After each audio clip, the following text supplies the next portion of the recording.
এই তুলসীর মালা মতো দেখতে। বাহ, সুন্দর লাগলো। এই দেখুন, এই যে এই যে একদম মনে হচ্ছে তুলসীর মালা। দেখুন কেমন লাগলো জানাবেন, সত্যি সুন্দর।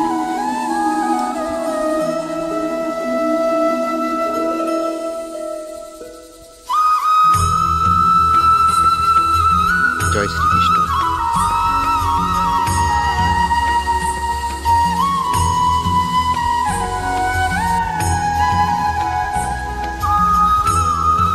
এই যে এই গাছের ডালটি দেখছেন, দেখলে মনে হবে কি সুন্দর বুনন, দেখলে মনে হয় তুলসীর মালার মতো। এই যে আর পড়ে আছে গাছের